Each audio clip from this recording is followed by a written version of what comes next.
欢迎继续收看《美图新闻》，我们再来看看国内的消息。前不久呢，上千名来自北苏省西马隆恩卡兰安的民众，在雅加达的迷你缩影公园剧院观看了北苏省西马隆恩传统文化艺术表演。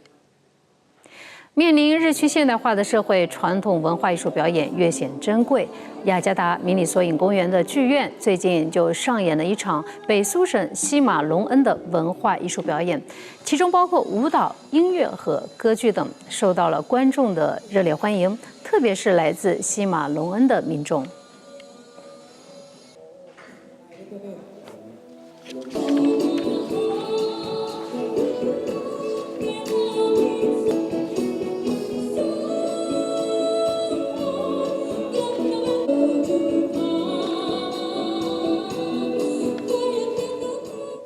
2018年雅加达时尚美食节最近在雅